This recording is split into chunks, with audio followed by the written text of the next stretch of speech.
Bayangin ada dua orang.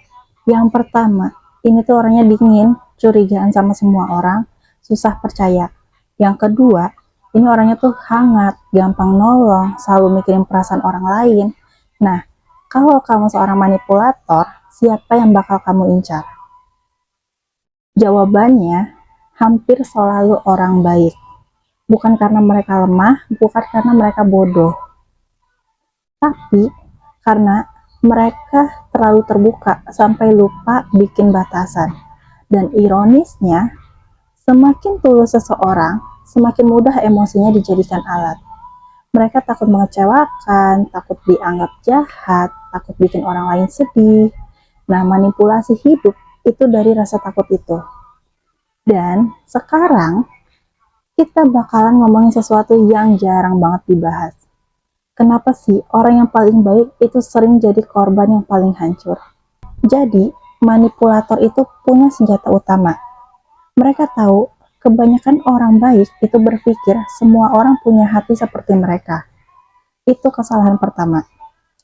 Karena orang tulus sering tidak bisa membayangkan ada manusia yang sengaja mendekat ke mereka hanya untuk memanfaatkan. Jadi, mereka percaya semua perhatian itu berarti tulus.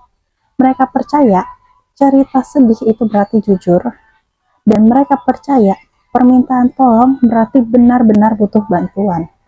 Padahal bagi manipulator, empati itulah yang jadi pintu masuk. Dalam psikologi modern, ada konsep bernama Dark Triad. Ada 3 tipe kepribadian yang sering dikaitkan dengan perilaku manipulatif, seperti narsisme, Machiavellianism, dan psikopati. Orang-orang seperti ini tuh sering sangat pandai membaca emosi.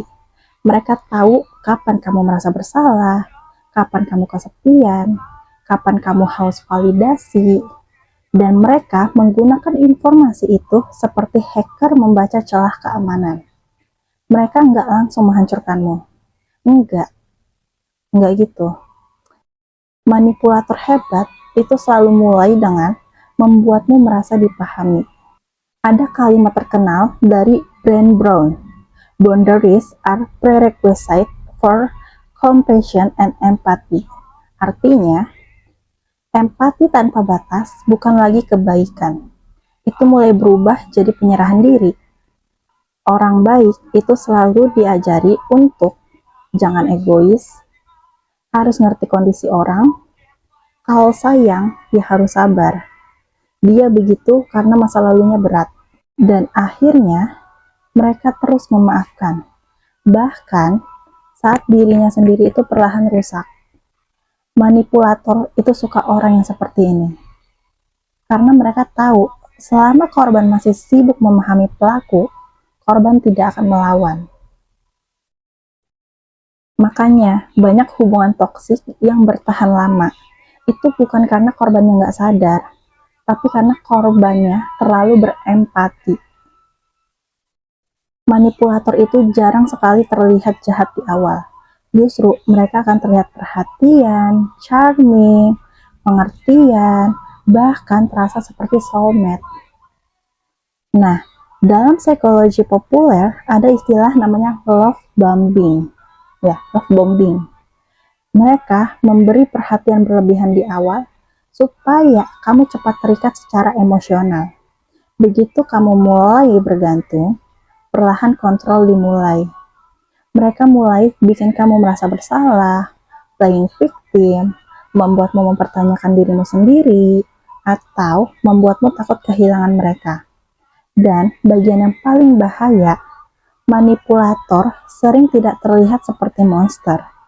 Kadang mereka terlihat seperti orang yang paling terluka di dunia. Mereka menangis, cerita semua trauma yang mereka alami. Mereka bilang semua orang meninggalkan mereka. Dan orang baik akan langsung masuk menjadi mode penyelamat. Aku bisa menyembuhkan dia. Si orang baik itu ngomong kayak gitu.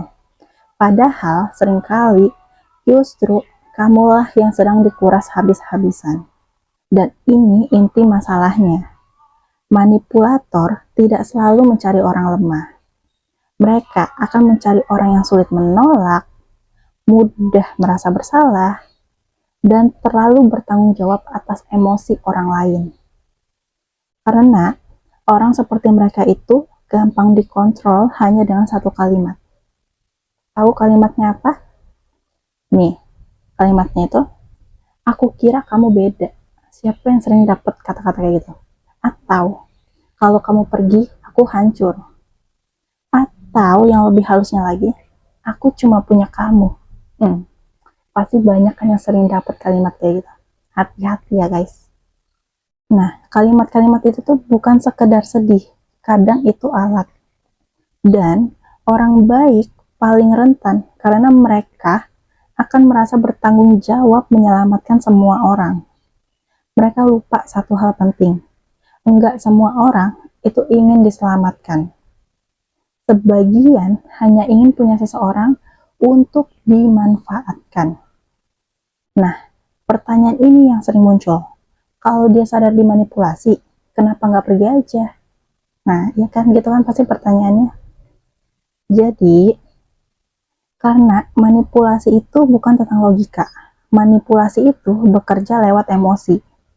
Penelitian tentang dark patterns and manipulasi psychologist menunjukkan bahkan ketika seseorang sadar sedang dimanipulasi, mereka tetap bisa kesulitan melawan pengaruh tersebut. Manipulator itu menciptakan siklus diberi kasih sayang, lalu disakiti, lalu diberi harapan lagi. Otak manusia itu jadi kecanduan validasi kecil itu. Mirip kayak Judai. Kamu terus bertahan karena berharap versi baik mereka akan kembali. Padahal seringkali versi baik itu cuma umpan. Manipulator modern itu tidak selalu berteriak. Mereka bisa sangat tenang, sangat pintar, sangat sadar citra. Mereka itu membuat korban terlihat terlalu sensitif. Kalau kamu marah, kamu dibilang drama. Kalau kamu kecewa, kamu dibilang tidak dewasa.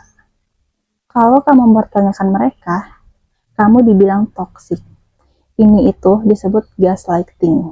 Ya, tujuannya itu satu, membuatmu lebih percaya versi mereka daripada instingmu sendiri. Dan saat seseorang sudah kehilangan kepercayaan terhadap pikirannya sendiri, dia jadi sangat mudah dikendalikan. Ada perbedaan besar antara baik hati dan tidak punya batas. Orang baik sejati bisa berkata, aku peduli sama kamu, tapi aku nggak akan membiarkan diriku dihancurkan. Sedangkan orang yang terlalu people pleasing akan berkata, nggak apa-apa aku sakit, asal semua orang senang. Itu bukan cinta. Itu pengorbanan diri tanpa ending. Dan dunia penuh orang yang siap memanfaatkan itu. Kalau kamu merasa sering dimanfaatkan, ini bukan berarti kamu harus berubah jadi dingin. Jangan kehilangan empati, tapi tambahkan batasan. Belajar pahami satu hal, tidak semua rasa kasihan harus dibayar dengan akses penuh ke hidupmu. Kamu boleh kok berkata tidak, aku nggak nyaman, aku butuh jarak, aku nggak bisa bantu. Dan orang yang sehat tidak akan menghukummu karena punya batas. Justru, manipulator biasanya marah saat kamu mulai punya batas. Karena mereka sadar, mereka mulai kehilangan kontrol. Jadi, kenapa orang baik paling mudah dimanipulasi? Ya karena mereka melihat dunia ini tuh dengan hati. Sementara manipulator melihat dunia itu dengan permainan. Orang baik akan berpikir bagaimana cara mencintai, sedangkan manipulator akan berpikir bagaimana cara mengendalikan. Dan saat dua tipe manusia ini bertemu, yang paling tulus sering jadi yang paling terluka. Tapi ingat, menjadi baik bukan berarti kelemahan ya. Kelemahannya adalah ketika kebaikanmu tidak dijaga oleh batas, karena hati yang paling terbuka kadang tidak hanya mengundang cinta, tapi juga predator.